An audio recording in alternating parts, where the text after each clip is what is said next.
বন্ধুরা এগুলো কি হচ্ছে? তারেক রহমান তো খেলা দেখাচ্ছে। এবার উত্তরবঙ্গের কুড়িগ্রামের নদীতে টাইটানিয়ামের সন্ধান। বাংলাদেশে আসলে এসব কি হচ্ছে? একের পর এক খনি উদ্ধার, এমনকি স্বর্ণের থেকেও দামি মেটাল হচ্ছে টাইটানিয়াম, যা দিয়ে রকেট বিমান তৈরি করা হয়। এই টাইটানিয়াম যদি বাংলাদেশের মাটিতে পাওয়া যায় তাহলে বাংলাদেশের ভাগ্য বদলাতে বেশি দিন দেরি লাগবে না। রকেট, আইফোন, যুদ্ধবিমান, এমনকি সাবমেরিনও এই টাইটানিয়াম ধাতু দিয়ে তৈরি করা হয়। বন্ধুরা এই টাইটানিয়াম ধাতুর সন্ধান পাওয়া গেছে বাংলাদেশের উত্তরবঙ্গের কুড়িগ্রামের চিলমারি এবং অলিপুর অঞ্চলের যে ব্রহ্মপুত্র নদী রয়েছে সেই নদীর বালিতে। সবাই আমরা কমেন্ট বক্সে আলহামদুলিল্লাহ লিখি, কারণ এগুলো সবই আল্লাহর দান। এই টাইটানিয়াম পারে বাংলাদেশের অর্থনীতির চাকা ঘুরিয়ে দিতে। যেমনটা জানেন, বাংলাদেশের উত্তর অঞ্চলের অবহেলিত একটি জনপদ হচ্ছে কুড়িগ্রাম। এই জেলায় অনেক খনিজ সম্পদ রয়েছে, কিন্তু জেলাটি তেমন উন্নত নয়। এই কুড়িগ্রামে যে ব্রহ্মপুত্র নদী রয়েছে তার বালুতেই পাওয়া গিয়েছে টাইটানিয়াম। বাংলাদেশ বিজ্ঞান ও শিল্প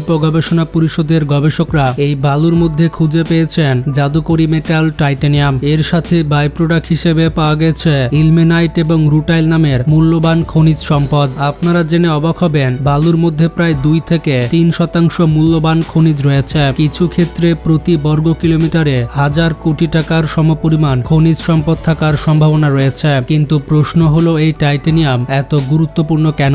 এটি ওজনে হালকা কিন্তু ইস্পাতের চেয়েও শক্তিশালী। এই ধাতুতে মরিচা পড়ে না, তাপ এবং চাপ সহ্য করার ক্ষমতা অনেক বেশি। এই কারণে এই টাইটানিয়াম ব্যবহার করা হয় আইফোন 15 প্রো এবং নতুন প্রজন্মের যে সকল স্মার্টফোন রয়েছে সেই স্মার্টফোনে। ইলন মাস্কের যে স্পেসএক্স কোম্পানি রয়েছে তারা রকেট তৈরিতে টাইটানিয়াম ব্যবহার করে থাকে। এছাড়া 5ম প্রজন্মের যে সকল যুদ্ধবিমান আছে সেগুলো টাইটানিয়াম দিয়ে তৈরি। আর পৃথিবীতে যত পরমাণু সাবমেরিন রয়েছে সেগুলো টাইটানিয়াম ধাতু দিয়ে তৈরি। এমনকি মানুষের কৃত্রিম হাড় তৈরিতেও এই টাইটানিয়াম ব্যবহার করা হয়, যার কারণে বিশ্ববাজারে টাইটানিয়ামের চাহিদা দিন দিন বেড়ে যাচ্ছে। বন্ধুরা এই সুযোগটা কিন্তু বাংলাদেশ কাজে লাগাতে পারে। ইতিমধ্যে বাংলাদেশ সরকার জয়পুরহাটে একটি পাইলট প্রকল্প চালু করেছে। এখানে আধুনিক ম্যাগনেটিক সেপারেটর প্রযুক্তি ব্যবহার করে বালু থেকে আলাদা করা হচ্ছে এই মূল্যবান কালো সোনা। সুখবর হচ্ছে, প্রাথমিকভাবে এই পরীক্ষায় সফল হয়েছে বিজ্ঞানীরা, যা ভবিষ্যতে বড় শিল্পের রূপ নিতে পারে। তবে প্রশ্নটা হচ্ছে, অর্থনৈতিক দিক থেকে এর সম্ভাবনা কতটা? বিশেষজ্ঞরা বলছেন, বাংলাদেশ এতদিন টাইটানিয়াম আমদানি করে আসছিল, কিন্তু বর্তমানে নিজস্ব চাহিদা পূরণ, বিদেশে রপ্তানি এবং 1000 কোটি টাকার বৈদেশিক মুদ্রা আয় সবকিছুই সম্ভব। বিশেষজ্ঞদের মতে গার্মেন্টস খাতের পর এই খনিজ সম্পদই হতে পারে বাংলাদেশের জিডিপির দ্বিতীয় সব থেকে বড় খাত। বন্ধুরা খনিজ সম্পদ নিয়ে গবেষণা করা প্রতিষ্ঠান জয়পুরহাটের institute of mining, mineralogy and মেটালার্জির পরিচালক ডক্টর মোহাম্মদ নাজিম জামানের কাছ থেকে জানা গেছে, কুড়িগ্রামের প্রবেশ পথ থেকে ডাউনস্ট্রিমে গাইবান্ধা পর্যন্ত এবং তিস্তা নদীর অববাহিকায় যেসব চর রয়েছে সেগুলো নিয়ে আমরা ফিজিওলজিক্যাল সার্ভে করে থাকি। বাংলাদেশের কোন জায়গায় কোন ধরনের মিনারেলস আছে এটার প্রাথমিক স্টাডি 2010 থেকে 2012 সাল পর্যন্ত সম্পন্ন করা হয়। আর এই প্রকল্প লাভজনক হওয়ার কারণে প্রধানমন্ত্রী এই বিষয়ে পাইলটিং করার নির্দেশ দিয়েছিলেন। এরপর 2017 সালে একটি এটিপি প্রকল্প হাতে নেওয়া হয়। সেই প্রকল্প অনুযায়ী জয়পুরহাটে একটি খনিজ গবেষণা প্রতিষ্ঠান গড়ে তোলা হয়। এই প্রতিষ্ঠান গবেষণা করে ব্রহ্মপুত্র নদীতে মূল্যবান খনিজ সম্পদ পেয়েছে। এই সম্পদ ঘিরে তৈরি হতে পারে নতুন কর্মসংস্থান, তৈরি হতে পারে শিল্প এলাকা এবং প্রযুক্তি নির্ভর অর্থনীতি। তবে একটা প্রশ্ন, আমরা কি কাঁচা বালু ঘরবাড়ি নির্মাণ করে শেষ করে ফেলবো, কিংবা অবহেলায় এই সকল বালু কি পড়ে থাকবে, নাকি এই টাইটানিয়াম দিয়ে আমরা দেশেই তৈরি করতে পারবো আইফোন কিংবা রকেটের যন্ত্রাংশ? আমরা শুধুমাত্র পার্টসই রপ্তানি করতে পারবো না, আমরা উচ্চ প্রযুক্তির উৎপাদক দেশও হতে পারবো। বাংলাদেশে অনেক কিছুই আছে, কিন্তু সঠিক পরিকল্পনা এবং বাস্তবায়ন হয় না। আল্লাহ বলছে, তোদেরকে সম্পদ দিচ্ছে, তোরা ধনী হয়ে যা। কিন্তু আমাদের দেশের মানুষ বলে, আমরা তো চুরি চামারি ছাড়তে পারি না।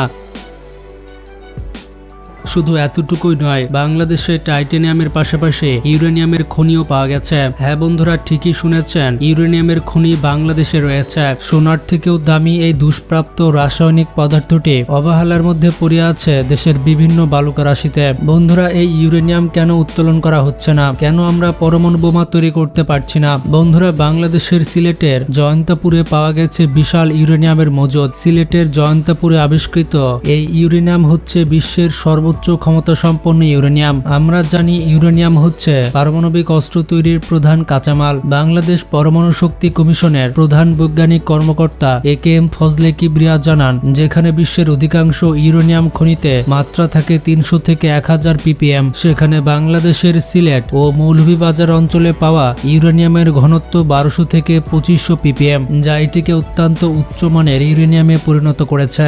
জয়ন্তাপুরের ইউরেনিয়াম খনিটি প্রায় 44 বছর আগে আবিষ্কৃত হলেও এলাকাটি সীমান্তবর্তী অঞ্চল হওয়ায় ভারতের আপত্তির মুখে বাংলাদেশ সরকার খনি থেকে ইউরেনিয়াম উত্তোলন বন্ধ রাখে। এর ফলে আবিষ্কারের 44 বছরের বেশি সময় পার হয়ে গেলেও বাংলাদেশ এখনো পর্যন্ত ওই খনি থেকে 1 গ্রাম ইউরেনিয়াম উত্তোলন করতে পারেনি। মূলত ভারতের আপত্তির কারণে জৈন্তাপুর খনি থেকে ইউরেনিয়াম উত্তোলনের প্রক্রিয়া সম্পূর্ণভাবে স্থবির হয়ে আছে।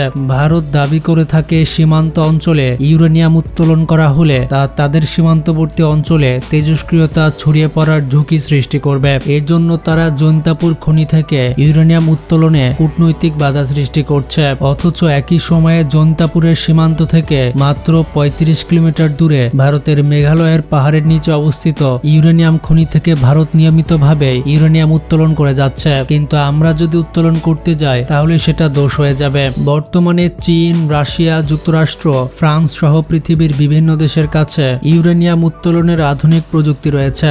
যেই প্রযুক্তির মাধ্যমে ইউরেনিয়াম উত্তোলন করলে পরিবেশে তেজস্ক্রিয়তা ছড়ানোর ন্যূনতম কোনো ঝুঁকি নেই। কিন্তু ভারত বাংলাদেশের অর্থনৈতিক অগ্রযাত্রাকে ব্যাহত করার জন্য বিভিন্ন সময়ে বাংলাদেশের সীমান্তবর্তী অঞ্চলগুলো থেকে খনিজ সম্পদ উত্তোলনে বাধা সৃষ্টি করে আসছে। তবে বিএনপি সরকার ক্ষমতা আসার পর প্রায় 44 বছর ধরে বন্ধ থাকা সিলেটের জয়ন্তাপুরের খনি থেকে ইউরেনিয়াম উত্তোলনের উদ্যোগ গ্রহণ করেছে। সিলেটের জৈন্তাপুরে ইউরেনিয়াম উত্তোলনের জন্য বাংলাদেশ বিনিয়োগ উন্নয়ন কর্তৃপক্ষের চেয়ারম্যান সম্প্রতি রাশিয়ার রাষ্ট্রায়ত্ত পারমাণবিক প্রতিষ্ঠান রসাটমের সঙ্গে একটি সমঝোতা চুক্তি করেছেন। রসাটম ইতিমধ্যেই বাংলাদেশের রূপপুর পারমাণবিক বিদ্যুৎ কেন্দ্র নির্মাণে যুক্ত রয়েছে। সেই অভিজ্ঞতার ধারাবাহিকতায় জৈন্তাপুরে ইউরেনিয়াম উত্তোলনের কাজেও রসাটমকে দেওয়ার সিদ্ধান্ত নেওয়া হয়েছে। বাংলাদেশ পারমাণবিক বিদ্যুৎ উৎপাদনের যুগে প্রবেশ করতে যাচ্ছে রূপপুর পারমাণবিক বিদ্যুৎ কেন্দ্রের মাধ্যমে। এই বিদ্যুৎ কেন্দ্র চালু রাখতে দীর্ঘমেয়াদে বিপুল পরিমাণ ইউরেনিয়ামের প্রয়োজন হবে।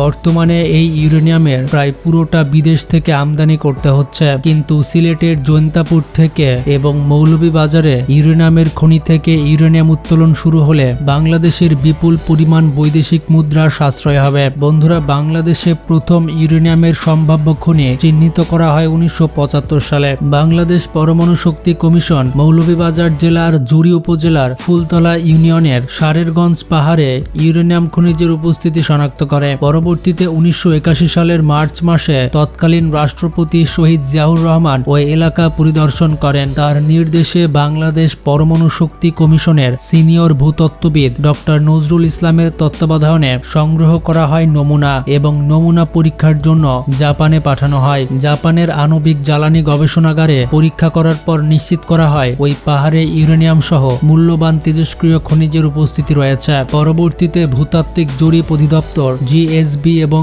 বাংলাদেশ পরমাণু শক্তি কমিশনের যৌথ অনুসন্ধানে 1985 সালে সিলেটের জৈন্তাপুর এবং মৌলভীবাজারের জুড়ি উপজেলার ফুলতলা ও সাগরনাল এলাকায় ইউরেনিয়ামের আরও প্রমাণ পাওয়া যায়। গত কয়েক দশকে এসব এলাকায় প্রায় 30টি অনুসন্ধান কূপ খনন করা হয়। তবে আর্থিক বরাদ্দ, আধুনিক যন্ত্রপাতি ও দক্ষ জনবলের অভাবে পূর্ণাঙ্গ ইউরেনিয়াম উত্তোলন কার্যক্রম শুরু করা সম্ভব হয়নি। পরমাণু বিশেষজ্ঞদের মতে বাংলাদেশের সিলেট ও মৌলভীবাজার জেলার পাহাড়ি অঞ্চলে উচ্চ ঘনত্বের ইউরেনিয়ামের উল্লেখযোগ্য মজুদ রয়েছে। সরকার কার্যকর উদ্যোগ নিলে এই খনিজ সম্পদ থেকে বিপুল পরিমাণ বৈদেশিক মুদ্রা অর্জন করা সম্ভব। যেমনটা আমরা জানি, ইউরেনিয়াম হচ্ছে পৃথিবীর মধ্যে অন্যতম বিরল একটি খনিজ উপাদান। পৃথিবীর হাতে গোনা কয়েকটি দেশে ইউরেনিয়ামের খনি পাওয়া গিয়েছে। এবার সেই তালিকায় নতুন করে যুক্ত হয়েছে বাংলাদেশের নাম। পারমাণবিক বোমা তৈরির প্রধান কাঁচামাল হচ্ছে ইউরেনিয়াম। সিলেটের জৈন্তাপুরের এই খনিটিতে প্রায় 2332 টন ইউরেনিয়াম মজুদ রয়েছে বলে ধারণা করা হয়। বন্ধুরা, পারমাণবিক জ্বালানি হিসেবে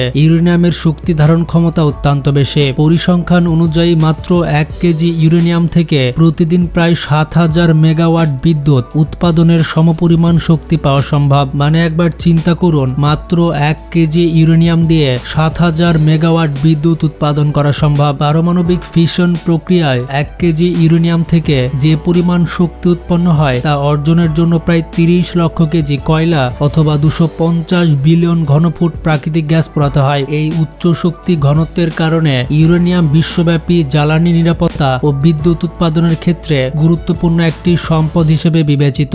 মাত্র 5 কেজি ইউরেনিয়াম দিয়ে